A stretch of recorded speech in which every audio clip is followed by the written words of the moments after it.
My 11 Circle presents Cricbuzz Live. Rashid Khan today had his own My 11 Circle.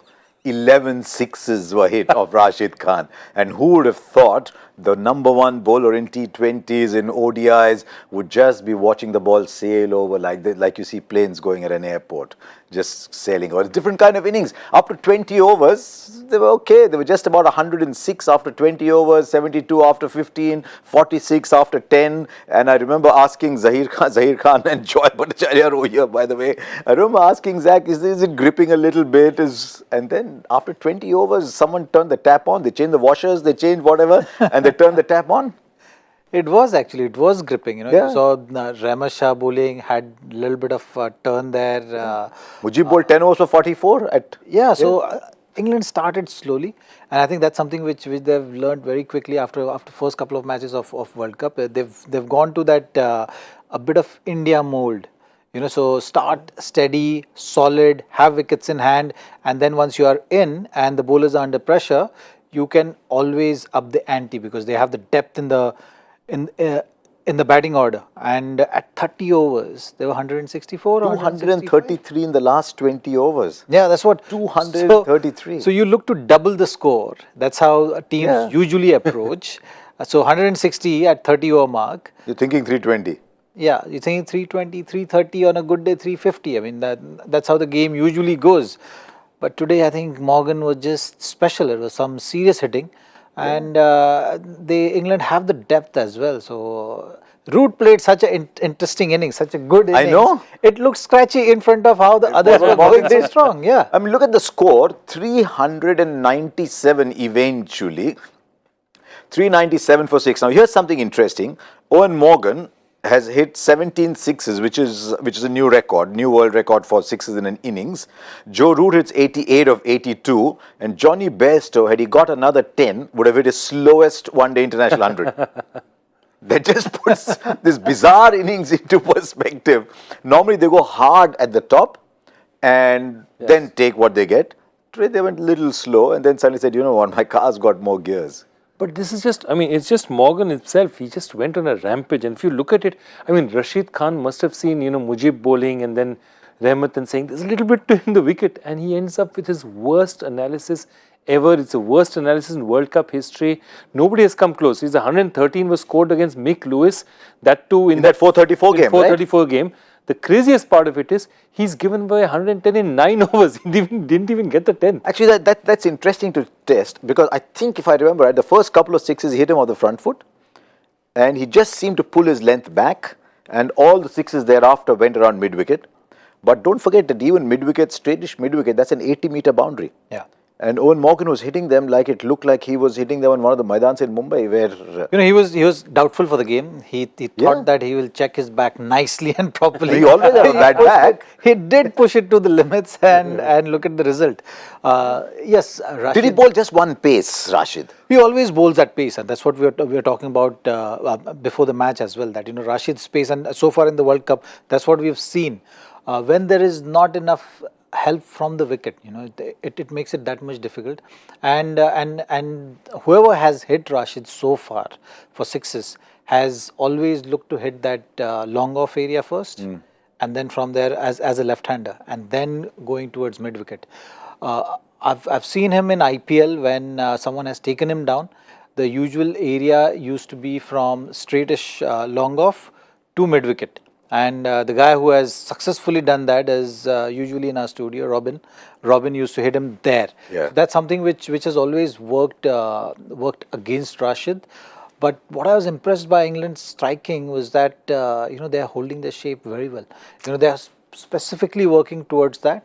We've been hearing a lot of chats, a lot of learnings from baseball also being put into just this six-hitting ability and just striking of the ball.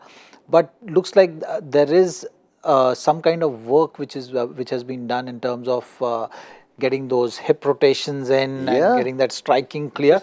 Because they're like, look at Joss Butler. Maybe they're all playing golf as well. That is helping them. But there was a mention the other day on one of the telecasts with the analytics. They showed the swing of the bat, and they're saying it's more and more. It's starting to resemble the golf swing. But you would remember when Navjot Sidhu first arrived in 87, hitting all those sixes, and he hit a lot of sixes. When Sidhu hit a six, the entire body participated in the act of hitting a six, right? He would hit it, and then the ball would go for six. Today, they are just hitting sixes like that. So maybe what Zach is saying, maybe the just hitting technique has changed, because the bats can't change that much. Yeah. No, I mean, I agree, the bats have changed, but it hasn't changed for every country.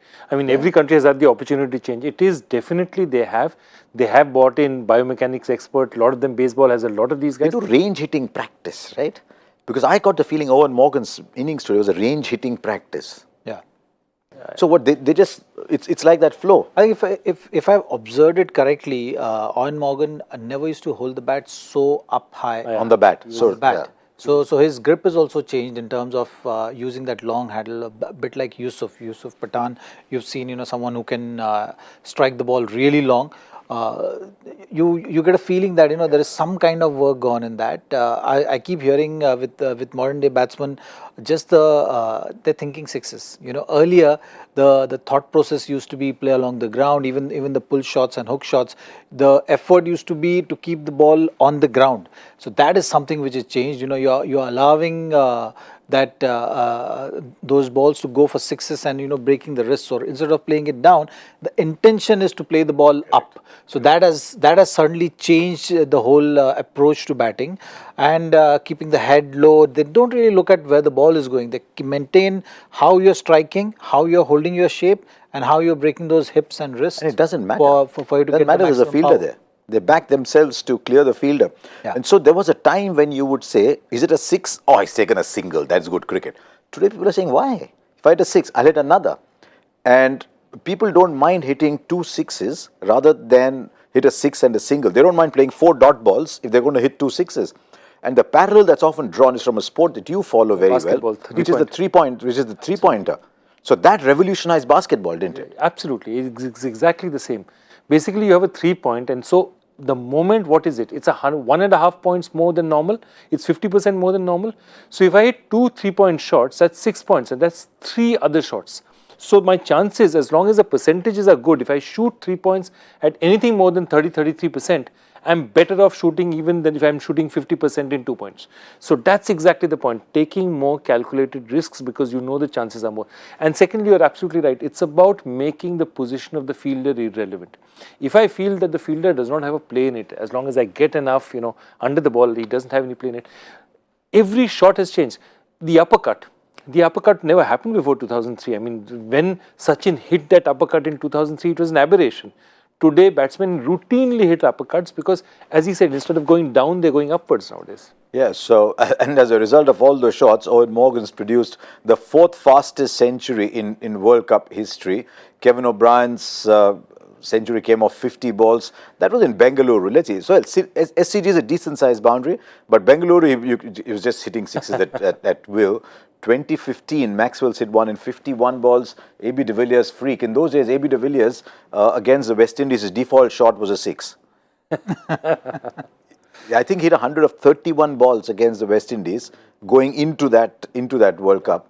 But now Eoin Morgan, the English might say there's one Englishman, one Irishman. There's actually 2 Irishmen. 2 Irishmen out there. There's 2 Irishmen in there, 57. So he hit 17 sixes, 11 of Rashid Khan. And here we were thinking, I actually looked and said, I'm going to be putting my fingers over those lovely 2 cricket balls here. And I was 60 behind. They were all out of the stadium. All the balls were there. They're all outside the stadium there. You know what also hits me? We normally say if there are 60-meter boundaries, 65-meter boundaries, a lot of these were hit to between 80 and 70 in that range. Yeah, straight-edge boundary. I think it was 80-85 meters, yeah. and all those were cleared by fair bit. So that's something which shows the striking. I think I'm amazed by the way Morgan was hitting sixes and consistency of it, and in terms of the range as well. If anyone who is hitting sixes at long off, it takes a lot. So to hit 6 through the long off, you have to really get to the pitch of the ball. You have a lot has to go right. When you're heading to mid wicket and all that, usually the lower order batsmen also fancy that kind of area. But when you're hitting straight, it's something special. You're right. He was very top-handed in clearing. Could it have just dried out and as it went along, and therefore the ball was coming better onto the bat? That plays a huge role. You've seen in subcontinent conditions at times when there is low bounce or there is two-paced wicket, it makes it that much harder for sixes to be hit. And when you're showing that list as well, if you see the grounds, SCG has got a true bounce, usually known for batting. Yeah. You have Bengaluru. You've seen it over the years how that wicket plays, and the altitude also matters. The ball travels the distance. So when there is true bounce and a good bounce in the wicket, as a batsman you can trust the bounce and get that elevation, which helps the ball go longer and use all these biomechanics what we're talking about and get the power I just wonder to maximum. I just wonder if Eoin Morgan is sitting there thinking, how on earth did I hit those 4 along the ground? He hit 4 fours. I was just thinking about something 17 else. sixes. Today on Twitter, the thing that's trending is something called 6-word horror story. So a producer Kallal has gently suggested maybe the horror story should be Morgan comes into bat. Morgan comes into bat. You still got a word? Yeah, there? okay. Oops! Morgan comes into bat. Eoin Morgan comes into bat. And here you've written a 6-word horror story with a redundant first The word. redundant first word. Can you have a horror story in 5 Or words? the horror story could have just been go 6, 6, 6, 6, 6, 6. I mean, Rashid Khan, that's what he's hearing. Yeah. Just 11 6, word, 11-6 horror story for Rashid Khan. Let's look at the partnerships. There were 2. Joe Root was in both. In one of them, he had a bit of a role to play. That was Bairstow and Root, 120 and 122 balls. And then against Morgan, he just watched the ball sail. 189 of 102 balls. Actually, Root, I mean, Zach mentioned it briefly. Joy, you were alluding to it as well. Root 88 of 82. He's having a really good World Cup, and yet, to use our Cricbuzz live word, he's been Going under the under the radar. radar. Yeah. No, that's one. The other is look at how England. It's just symbolic of how England lost actually 4 wickets in a heap in about 4-5 overs. Between 353 and 378, 380, they lost 4-5 wickets. It didn't bother them. Moeen Ali comes in and hits 31 of 9 balls. So what I'm trying to say is that's a good point. We didn't realize he 31 of 9 balls. So my question is, that's what they've been trained to do, saying that it does not matter if the wickets are going down. There are wickets in the hutch. All of us can bat. We bat up to 9. Adil Rashid will come and hit 6s if I don't. So they keep hitting. And that's, I think, what, and we were talking about in previous games as well. There will be a day when they all get out for 180.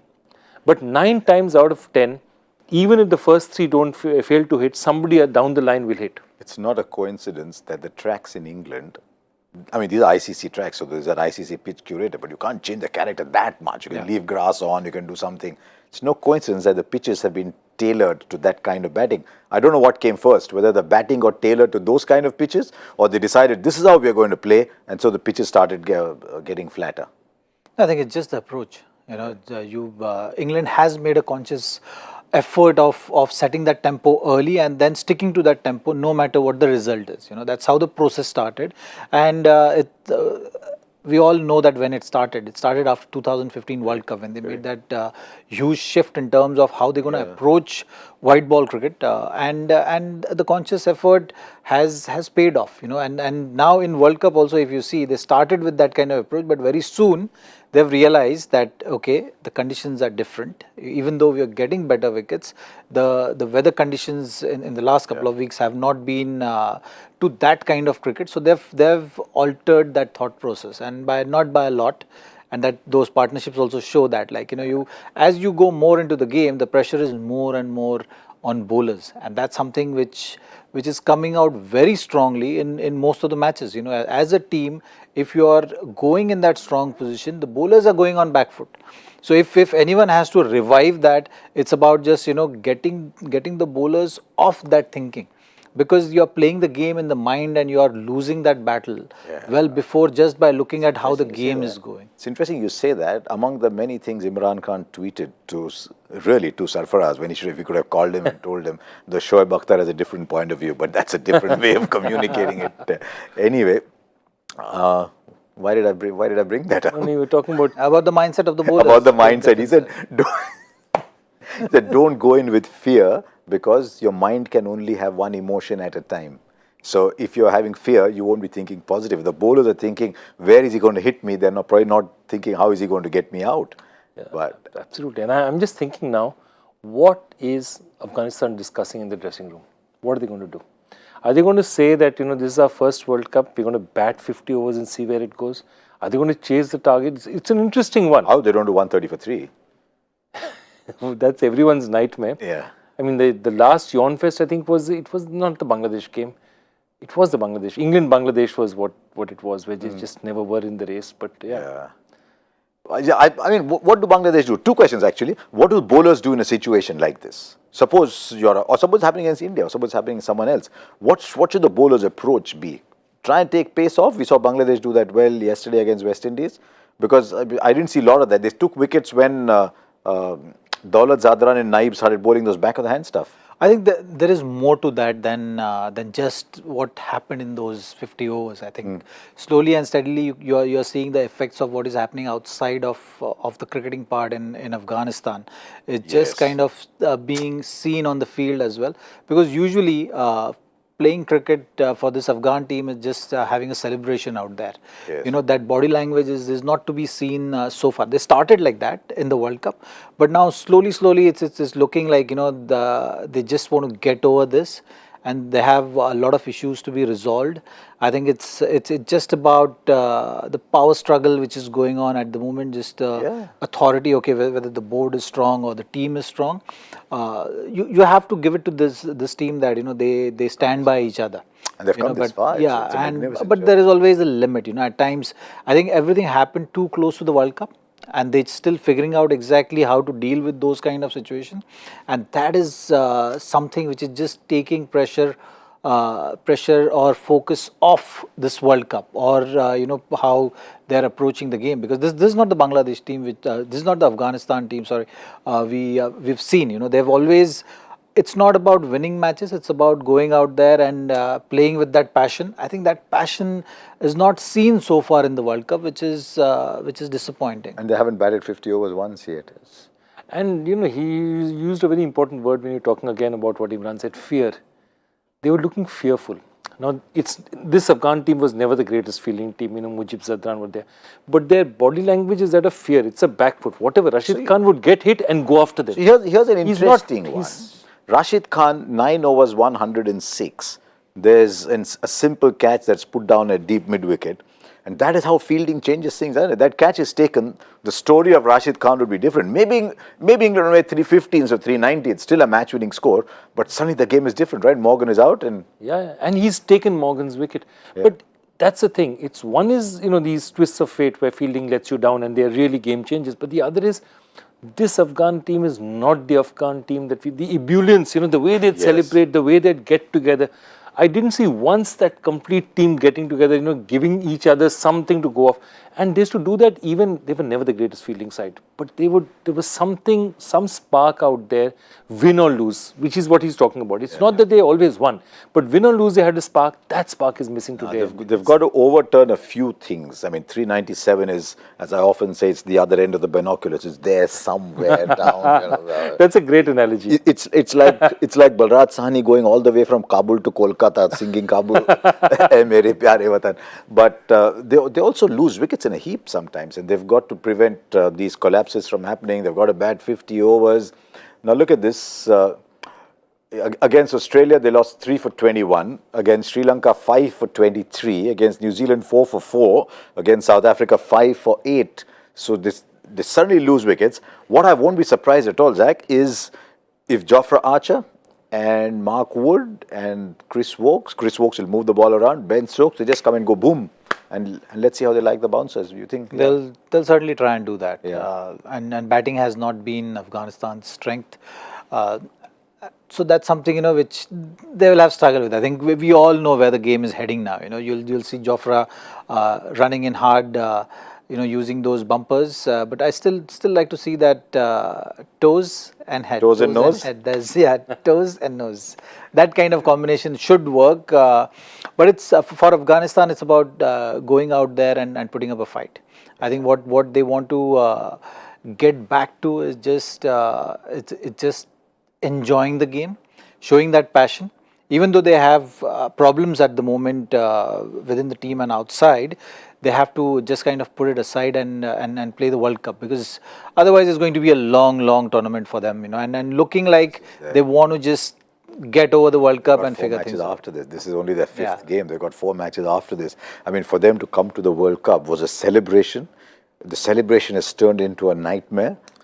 And you're just running 9 games. See, 9 games at the World Cup was meant for India, England, Australia, television markets. You're getting huge revenues. The big countries are playing 9. It was also meant to ensure the best teams qualify. But if one team gets just left out like that, it's a nightmare for them to play 9 games. I was in KKR in 2009, so I know exactly how that feels. How many games did you play there?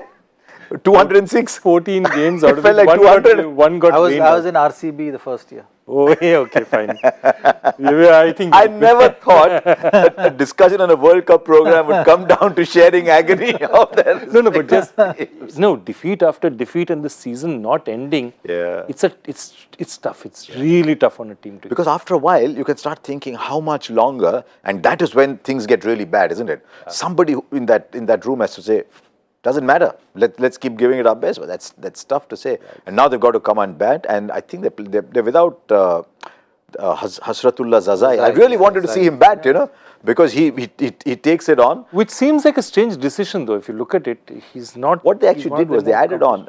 See, they've got 2 people in there, Mujibur Rahman and Ikram Ali Khil, who won't bat. So all of a sudden, they've got Gulbuddin Naib 6, Nabi 7, and that's the end of the batting. So Rashid Khan will throw his bat around and whatever. He likes to think he's a batsman, but Yeah, so you have Gulbuddin Naib batting at number 6, and that shows that the batting is thin. He's very thin. So it's if England gets the start or what we are talking about, I think this game might finish early. Forget what you don't yeah, want. but what you want to see is the likes of Rahmat Shah, getting a big score. You want to see that that is very important for Afghanistan. So if you just kind of succumb to and leave the game right now and finish it very early, then it's going to be a very long World Cup for them, and that's something which you don't want. And even as viewers, we don't want that to happen, because I always enjoy watching this team play. It's never about this team winning.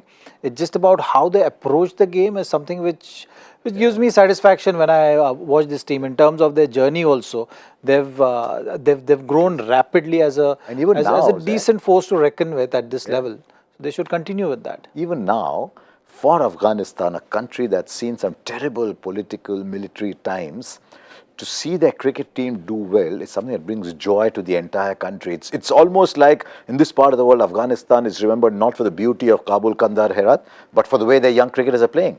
Absolutely. So I only hope they're not 70 all out or something, because cricket's got to bring joy to that part of the world. And it's really important. I mean, I remember seeing pictures, sitting in the middle of a valley, small television set, and watching Rashid Khan play in the IPL, of things like that. It's really important to them. I remember Iraq doing very well in the Asian Football Championship, and how important it was to Iraq as a country, because you come together.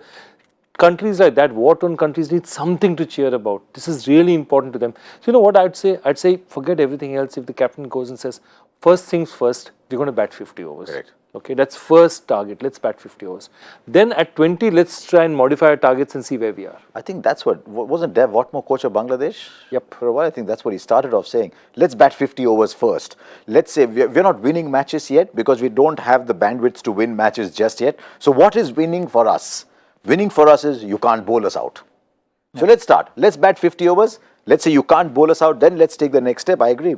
If they can bat 50 overs. That's a great first step. Yeah. I mean, I greatly fear, though, that the mood in that camp will be... What do you think? Okay.